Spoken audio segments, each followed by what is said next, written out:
Hi everyone, so welcome to your final lecture on young people, health and risk. And in this lecture, we're going to be thinking about some alternative narratives about young people, and in particular about how young people think about their health and the kinds of behaviours that they might engage with. So we're going to be really kind of challenging some of those stereotypical assumptions that we have been looking at in some of the previous lectures.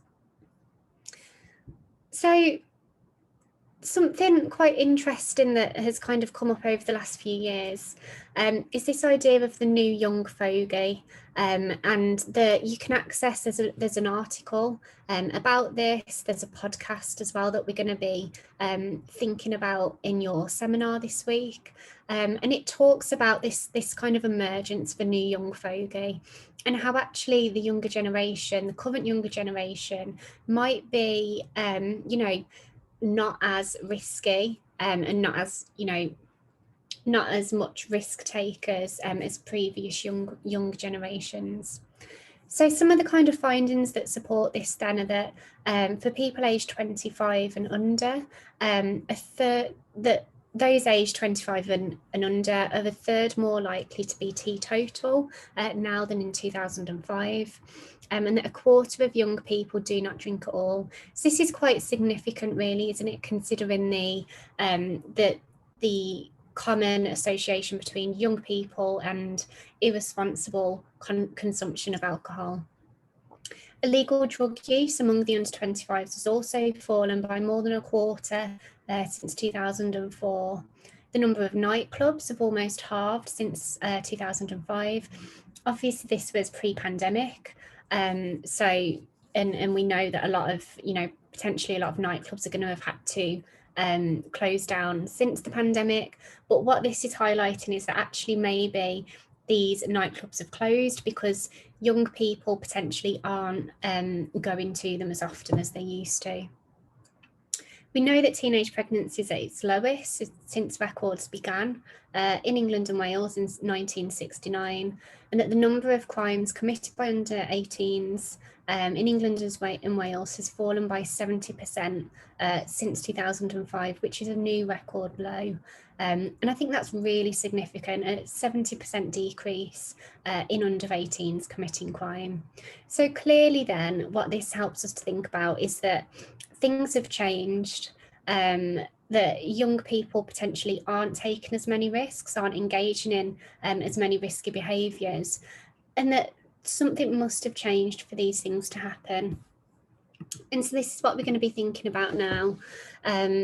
So something that we've been, discussing over the past couple of weeks and in the lectures for this week is that we know that young adults in particular have experienced inequality over the past kind of 10 years of austerity. We know that many young adults have been unable to secure stable employment. So a lot of young adults are on 0-hour contracts, precarious employment, part-time employment, that potentially isn't, earning enough income and definitely isn't allowing people to build any kind of economic stability for themselves. We also know that because of this, so we've got what's called generation rent. A lot of young people are unable to save for a deposit to buy their own house because they're trapped in a really vicious cycle of rent. So that rent prices, particularly in city centres, can be extortionate, but that many young people have to live in city centres because of the jobs that they maybe are able to get. And so this is really important to think about as well, that, it's become much more normal actually for people in their 20s and 30s to still be renting or to be living at home with parents because they can't afford to save for a house deposit. In terms of work pressures, this is something that's really important to think about in terms of we know that particularly for students that go to university, but there is an excess of students graduating and not enough graduate level employment after university. So with this comes increasing competition amongst young people or amongst graduates to gain employment, so that after studying for 3-4 years, that there just aren't enough jobs, graduate level jobs, for the amount of students that are coming through the university system. So this creates a lot of pressure to compete with other graduates in order to get the few positions that are available. And with this pressure can be really, quite unrealistic and unfair expectations for graduates. So something, for example, that's really common in academia, and that academia and academics are continually challenging, is this the use of short-term contracts for academics. So that short-term contracts that they might get renewed each year, but actually you're missing out on all benefits relating to work. So saving for a pension, sick pay, maternity cover, paternity cover, all of these things you don't get when you're precariously employed. There's also increasing pressure that you will be super flexible. So a lot of people are expected to move cities, move across the country, go abroad, work abroad, to show that they're really, really committed and flexible, and therefore, this ideal employee. And for a lot of people, that just isn't feasible. And so it's causing, more inequalities amongst young people. So who has the financial ability to be able to do a study abroad, to be able to do an unpaid internship? It's reinforcing some of those inequalities. We also know that obviously in 2012, student fees were increased, university fees were increased from around 3,000 to up to 9,250. And this, this is a debate for another lecture, for another day. But actually students are now leaving university with huge amounts of debt, that can mean that actually when graduates do get employment, that you're then you've already got a huge sum of debt that you're having to pay back. And with the instability of employment for a lot of graduates, this can be really, really difficult and really challenging, and can cause further pressures and instabilities. We also know that actually many young people now are much more educated about alcohol consumption, about drug use, about safe sex. So there's been, some really useful, some really productive health promotion campaigning around some of these unhealthy behaviours. And that in response to that, a lot of young people are choosing, if they can, so some young people are choosing healthier behaviours to engage with. Finally, we've also got technology and social networks, so that many people are actually, engaging with other people through technology, social networks, and that this as well, opens us up to learning about different things, to making networks with people that we might not formally be able to do so. And we know that this can actually be really helpful in harnessing communities of young people and kind of that support. So if we think about alcohol consumption, we know that there have been big changes in the way that young people consume alcohol. So the kinds of behaviours about alcohol consumption that we've previously been thinking about. So research from the Health Survey for England between 2005 and 15 shows some of these changes, so that the number of people aged 16 to 24 who describe themselves as non-drinkers has risen from 18% to 29%. The numbers who had never drunk alcohol rose from 9% to 17%. The number who drunk above recommended weekly limits fell from 43 to 28%, and that the number of young people engaging with binge drinking behaviours fell from 27 to 18%. So these are some pretty significant changes in the way that that young people are consuming alcohol, and particularly I think looking at the amount of people that actually aren't drinking anymore, or if they are drinking, are no longer engaging in these kind of binge drinking behaviours.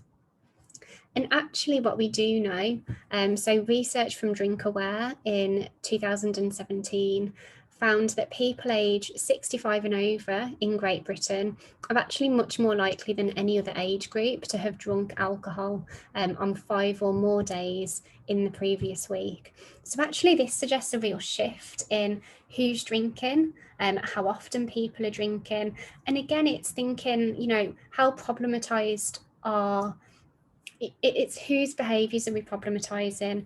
So I imagine that people aged 65 and over who are drinking more than 5 days a week are not being as heavily criticised and problematised as younger people, that with the kinds of demonisation that we've been thinking about there.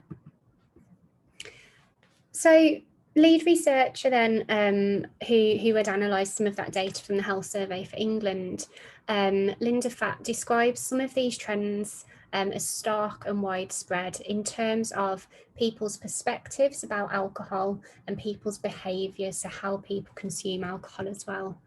And what Linda argues is that increases in non-drinking among young people were found across a broad range of group, including those living in northern and southern regions of England, among the white population, those in full-time education, in employment, and across all social classes. So I think this is really significant as well, isn't it, that we're now seeing these changing patterns, changing behaviours in relation to alcohol, and that actually this is kind of impacting a lot of different young people, and potentially then it might help us to think about, how do we target health promotion about alcohol consumption, who do we need to work with, who are we trying to support. The increase in young people who choose not to drink alcohol suggests that this behaviour might be becoming more acceptable, and that actually risky behaviours such as binge drinking might be becoming less normalised and actually also more problematised by young people themselves. So I think, engaging with young people about how they think about alcohol consumption can really help us to understand some of these shifts that have taken place. So moving beyond alcohol and those behaviours that have typically been considered as risky, I think we can also think about examples of where young people are really fundamental to sustainability and health movements across the globe. And we can see this with young climate activists. So Greta Thunberg, is very, very well known for her school strikes for climate change. And there's a link in the slides of a speech that was given by Greta to the United Nations in 2019, if you do want to learn a little bit more about climate change. But also Greta talks about, the need for young people to be engaging with these debates, and more importantly, the need for older people to be listening to the younger people that are engaging with climate change and are making, big kind of pressures to make some of these changes. So young people play a vital and a constructive role in ensuring the visibility of conversations about climate change and the enactment of political actions through policies and practices. But what we also know actually is that adult reactions to young climate activists have at times been, pretty toxic and very, very dismissive. So there's claims that adults can see this kind of activity, so the school strike, for example, is more of an opportunity to bunk off school and have fun, rather than it being about the cause of climate change. And I think a really, a kind of obvious example to think about would be the Piers Morgan and his, continued dismissive thoughts on Greta Thunberg and thoughts on a lot of other socially kind of progressive movements. Something else that has kind of been on the increase is the rise of vegan teenagers. So there's the suggestion that more people are moving to veganism because it's on Instagram. And again, I think this is where we can think back to social media and the kinds of risks and possibilities that social media presents. So that actually it can be really, really educational and really informative so that people are able to learn about issues that they might not typically be kind of exposed to. So so in terms of this move to veganism, particularly among younger people then, the biggest threat to the popularity of burger and chicken is the trend of consumers cutting back on eating meat. This is being driven by younger millennials who have either adopted a full-time vegan lifestyle or were simply eating much more plant-based dishes. A poll conducted in the US suggests that those under 35 are 3 times more likely to consider themselves vegetarian or vegan than those aged 49 or older. And a recent study conducted by YouGov found that 1 in 5 adults aged between 18 and 24 think that people will stop eating meat completely by 2030. And I think this is an interesting issue to think about as well. And again, we can kind of, I think not only is it important to think about, the increase in younger people that are adopting these lifestyles because it's something that they believe is more sustainable, that's more, that's better for the planet. But actually the response of some older generations to this as well has been really, really problematic. And so you get, the typical criticism of these kinds of movements from older populations, and that this is that it can be very, very divisive in terms of age groups. So something else that I think is really important to recognise is actually online activism and the support amongst young people that can really, really be harnessed on the online platform and on different kinds of social media platforms.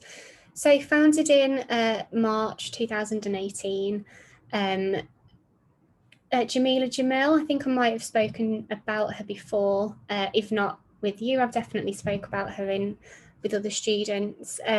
Founded iWay, which is a community allyship platform built to share ideas and stories that ultimately mobilise activism. Growing beyond our original Instagram community, we now offer a place for original content that explores social issues that stem from mental health to climate change to the representation of marginalised groups. Through this powerful content, we're committed to breaking down different stereotypes in the world, teaching each other how to practically and effectively use our time and energy to make actual change both in our communities and globally.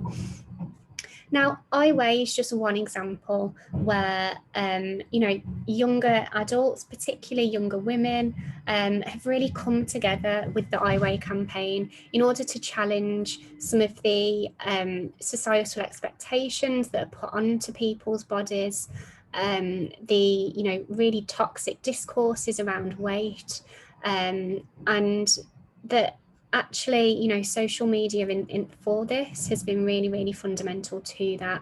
And that actually it's been able to, people that might be experiencing some of these issues, they've found a community online to be able to support and be supported as well. So youth campaigning, and this is something that I'd like you to think about a little bit more in your seminars this week as well. So youth campaigning is thinking about young people, again, a lot through online technologies, coming together to challenge key issues that they believe are important for young people and for future generations. So Chalk Back is a global initiative that's using chalk to kind of answer back to the common experiences of catcalling, particularly for young girls and women. I Will is thinking about how to bring young people together in order to be supportive and empowered to make positive differences on the issues that affect their lives, their communities and broader society. And I think a really good example of this as well is the national citizenship services that takes place every summer for young people, in bringing young people together and helping them to work together to choose a particular issue that they're interested in, whether that's poverty, whether that's reproductive rights, whether it's the issue of homelessness, bringing young people together to be able to, you know, make some positive change and to try and challenge some of those issues. And so in your seminars this week, I want you to try and think a little bit about youth campaigning, and it could be about any of the issues that we spoke about already. For example, climate change, veganism, you know, sexual harassment, an issue that you find interesting and that means something to you that's really important. And in doing that, what we're trying to do is to think about how actually we can really problematize this narrative that connects young people and risk in really problematic ways, and instead look at actually how young people are creating new futures for future generations, and that's something really important to think about when we're thinking about health, not just now, but health in the future as well.